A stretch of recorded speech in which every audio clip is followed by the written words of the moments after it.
दोस्तों, अगर हमें कैटेगराइज करना हो कि लॉन्ग टर्म में वेल्थ एक्यूमुलेट करने के कितने रास्ते हैं तो ये है 4 रास्ते। ऐसा मैं नहीं कह रहा हूँ, ऐसा कहते हैं थॉमस कॉर्ली, जिन्होंने एक किताब लिखी है रिच हैबिट्स करके, और ये किताब उन्होंने रिसर्च बेस्ड लिखी है। उन्होंने 233 वेल्दी इंडिविजुअल पर रिसर्च करा और ये किताब उन्होंने खुद रिसर्च करके लिखी है। उन्होंने खुद 5 साल तक रिसर्च करी। उन्होंने पहले 233 वेल्दी इंडिविजुअल को रिसर्च करा, साथ में 128 पुअर लोगों को भी स्टडी करा, उनके इंटरव्यूज लिए। तो बुक तो डेफिनेटली अच्छी है, मैं आपको नीचे डिस्क्रिप्शन में उसका लिंक दे दूंगा, और ये कोई स्पॉन्सर्ड लिंक नहीं है और आप बुक को भी पढ़ सकते हैं। इस वीडियो में हम उन 4 रास्तों की बात करने वाले हैं जिनसे लॉन्ग टर्म में वेल्थ एक्यूमुलेट होती है, और आपके लिए कौन सा सही है ये आप तय कर सकते हैं और नीचे मुझे कॉमेंट सेक्शन में भी बता सकते हैं। साथ में मैं कुछ अपनी इंसाइट भी शेयर करूंगा, तो इस वीडियो में आप बने रहिए। नमस्कार दोस्तों, मैं हूं जयंत और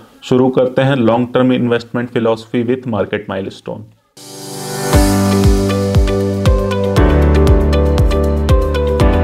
जब थॉमस कॉर्ली ने अपनी रिसर्च करी तो उन्होंने रिसर्च के दौरान पाया जो ये वेल्थ क्रिएट करी है वेल्दी इंडिविजुअल्स ने, ये अलग अलग रास्तों से करी है।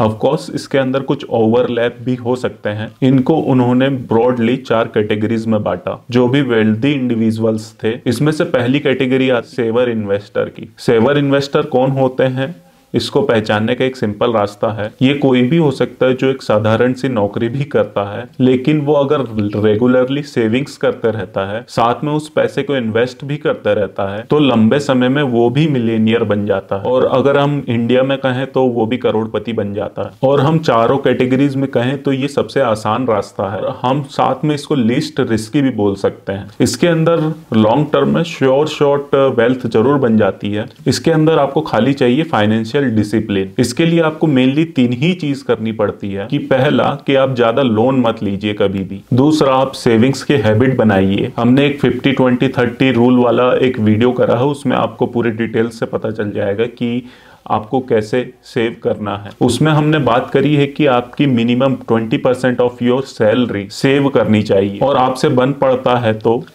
आपकी 30-40% सैलरी सेव करनी चाहिए। और तीसरा रूल है कि आप जब वो सेव कर लेते हैं पैसा तो उसको आपको इन्वेस्ट करना चाहिए, अदरवाइज महंगाई में उस पैसे की वैल्यू घटती जाती है। तो ये जो हम मल्टीप्लाई करते हैं पैसा, तो इसमें पावर ऑफ कंपाउंडिंग काफी अच्छे से काम करता है लंबे टाइम में। और जब हम इन्वेस्टमेंट से पैसा कमाते हैं तो पैसे को पैसा मल्टीप्लाई करना शुरू कर देता है। पावर ऑफ कंपाउंडिंग पे भी मैंने एक वीडियो किया है, वो भी आप कुछ दिनों में देख सकते हैं। दूसरी कैटेगरी आती है सीनियर एग्जीक्यूटिव्स की। जितनी भी बड़ी कंपनी है उनके सीनियर मैनेजमेंट ऑफिशियल्स होते हैं, सीईओ, सीएमओ, वाइस प्रेसिडेंट, इनका काफी सारा जो कंपनसेशन होता है सैलरी के अलावा भी होता है। इनकी सैलरी तो डेफिनेटली हाई होती है। इसके अलावा इनको मिलते हैं स्टॉक ऑप्शंस, यानी कि अगर कंपनी अगर ग्रो करेगी, उसकी स्टॉक की वैल्यू बढ़ेगी, तो इनको काफी अच्छा खासा पैसा मिलता है। साथ में इन सीनियर पोजीशंस पे कंपनसेशन बेस्ड कमीशंस भी बहुत होते हैं, क्योंकि अगर आप नया बिजनेस लाते हो इनके लिए तो भी आपको कॉम्पनसेशन मिलते हैं। फॉर एग्जांपल, आपको आदित्य पुरी जी का याद होगा लास्ट ईयर जब वो रिटायर हुए थे, जब उन्होंने अपने स्टॉक्स बेचे थे एचडीएफसी के, वो थे करीब 850 करोड़ रुपए के। अब इतना सारा पैसा डेफिनेटली उन्होंने सैलरी से नहीं कमाया था। और भी आप काफी सारी आईटी कंपनीज का भी देख सकते हैं। इन्फोसिस ने भी काफी सारे स्टॉक्स के करोड़पति बनाए हैं, एलएनटी ने बनाए हैं, इस तरीके की बहुत सारी कंपनीज हैं। इसके अलावा हम बात करें अगर कमीशंस की, तो आप देख सकते हैं जितने भी आईटी कंपनीज के वर्टिकल हेड होते हैं इनको काफी पैसा मिलता है कमीशंस के फॉर्म में। साथ में अगर हम कंसल्टिंग कंपनीज का देखें तो वहां पे भी जितने भी पार्टनर्स होते हैं उनको काफी पैसा कमीशंस के फॉर्म में मिलता है। लेकिन ये हर कोई कर सकता है जी नहीं, ये सबके लिए नहीं है, क्योंकि यहाँ पहला तो हार्डवर्क लगता है, दूसरा इसमें काफी समय तक एक ही कंपनी को डिवोट करना पड़ता है, अपना समय और एफर्ट। बहुत लोग जल्दी जल्दी स्विच करते हैं कंपनीज, और जो लोग जल्दी स्विच करते हैं कंपनीज, डेफिनेटली उनको तो कंपनी स्टॉक ऑप्शन नहीं देती है। स्टॉक ऑप्शन आपके बेस्ट होते हैं 3 साल या 4 साल के आसपास। इसके साथ साथ आपको प्रमोशन भी तभी मिलते हैं जब आप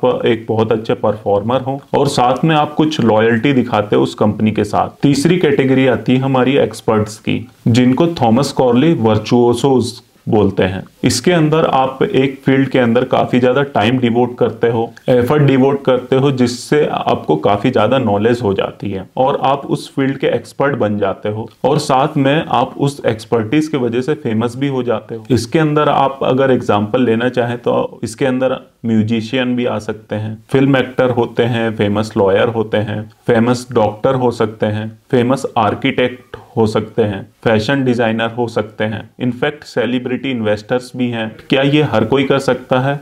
नहीं, ये हर कोई नहीं कर सकता है। ये भी हर किसी के लिए नहीं है, क्योंकि यहाँ पर भी बहुत ज्यादा मेहनत लगती है। आपको डिवोट करना पड़ता है अपना समय, अपना टाइम, एनर्जी, एफर्ट और थोड़ा बहुत पैसा भी किसी एक फील्ड को लंबे समय तक। इनफैक्ट मैल्कम ग्लैडवेल ने एक बुक लिखी है आउटलायर्स, उसमें एक डिस्क्रिप्शन दिया था उन्होंने 10,000 हावर्स का रूल, यानी कि जितने भी एक्सपर्ट्स होते हैं उनको मिनिमम 10,000 हावर्स लगाने ही पड़ते हैं अपनी फील्ड के अंदर, खाली प्रैक्टिस करते करते, अपनी आर्ट को और ज्यादा रिफाइन करते करते, तभी डेफिनेटली आपको लोग सुनेंगे। चौथी कैटेगरी आती है एंटरप्रेन्योर्स की। ये होते हैं थोड़े से ड्रीमर्स, इनको दुनिया थोड़ी सी अलग दिखती है और या कहें तो हम थोड़ा सा दुनिया अलग देखना पसंद करते हैं। कहीं पे अगर इनको प्रॉब्लम अगर दिखती है तो ये उसका सॉल्यूशन ढूंढने की कोशिश करते हैं, बजाय इसके कि उस प्रॉब्लम पे वो रोए धोएं या फिर उसके साथ जीना सीख लें। तो इनका मकसद होता है दुनिया को बेहतर बनाना और साथ में बिजनेस अपॉर्चुनिटी की फॉर्म में कुछ पैसा भी कमाना।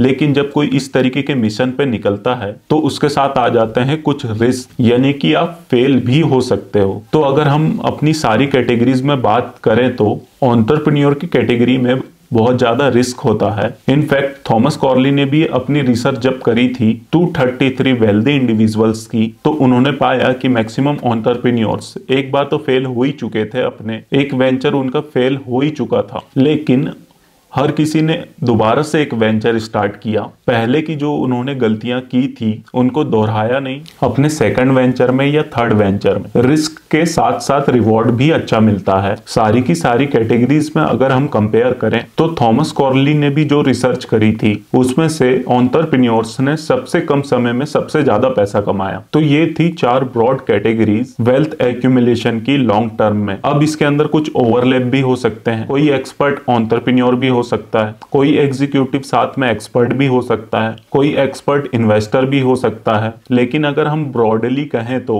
4 रास्ते होते हैं वेल्थ एक्यूमुलेशन के, लेकिन इसके साथ साथ कुछ कॉमन हैबिट्स होती हैं इन चारों ही कैटेगरीज में, उनको भी हम थोड़ा सा समझते हैं। ये जो सारे लोग लॉन्ग टर्म में वेल्थ एक्यूमुलेट करते हैं, दे आर गुड रीडर्स। उनको रीडिंग की हैबिट होती है, बुक्स काफी पढ़ते हैं ये, यानी कि सीखने की काफी ज्यादा चाहत होती है। इनफैक्ट एक कहावत भी है, लीडर्स आर गुड रीडर्स। दूसरी इनके हैबिट होती है मल्टीपल सोर्सेस ऑफ इनकम। एक इनकम पे ये डिपेंड नहीं करते हैं। अगर कोई नौकरी भी कर रहा है तो साथ में वो एक पैरेलल इनकम भी कमा रहा होता है, किसी कंसल्टिंग प्रोजेक्ट से या फिर किसी और सोर्स ऑफ इनकम से, यानी कि इन्वेस्टमेंट से में भी। तीसरा, ये लोग हर्ड मेंटालिटी पे नहीं जाते हैं, यानी कि आम जनता जो कर रही है उससे कुछ अलग करना चाहते हैं। जैसा हमने एंटरप्रेन्योर कैटेगरी की बात करी, एग्जीक्यूटिव कैटेगरी की बात करी, एक्सपर्ट कैटेगरी की बात करी, ये लोग कुछ ना कुछ नया करने की कोशिश करते रहते हैं, तभी लाइफ में आगे बढ़ते हैं। इनफैक्ट हमने जो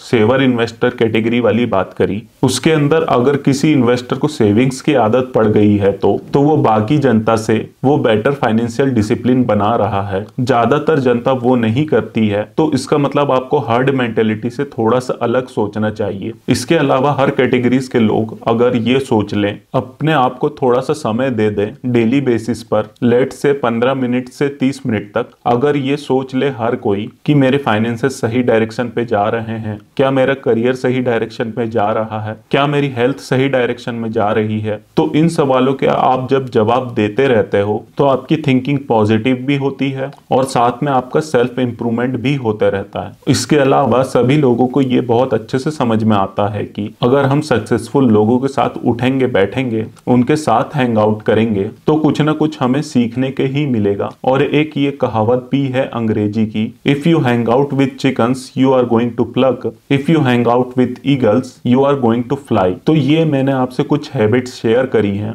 लेकिन अगर आप चाहते हैं कि इन हैबिट्स को, इसके बारे में हम डिटेल में डिस्कस करें तो नीचे आप कमेंट सेक्शन में बता सकते हैं। आई होप ये हमने जो 4 कैटेगरीज की बात करी इसमें से आपके लिए भी एक ना एक पाथ जरूर बना होगा। आप मुझे नीचे कमेंट सेक्शन में बताइए कि कौन सा पाथ सही है और क्यों। अगर ये वीडियो आपको अगर पसंद आया तो लाइक और शेयर जरूर कीजिए अपने फ्रेंड्स एंड फैमिली को। अगर आपने इस चैनल को अभी तक सब्सक्राइब नहीं किया है तो नीचे सब्सक्राइब बटन दिया है, उससे क्लिक करके बेल आइकन जरूर दबा लीजिए, कब नोटिफिकेशन आपको सबसे पहले मिल जाए। तो मिलते हैं अगले एक ऐसे ही इंफॉर्मेटिव वीडियो में। तब तक this is Jayant Verma signing off. Bye bye.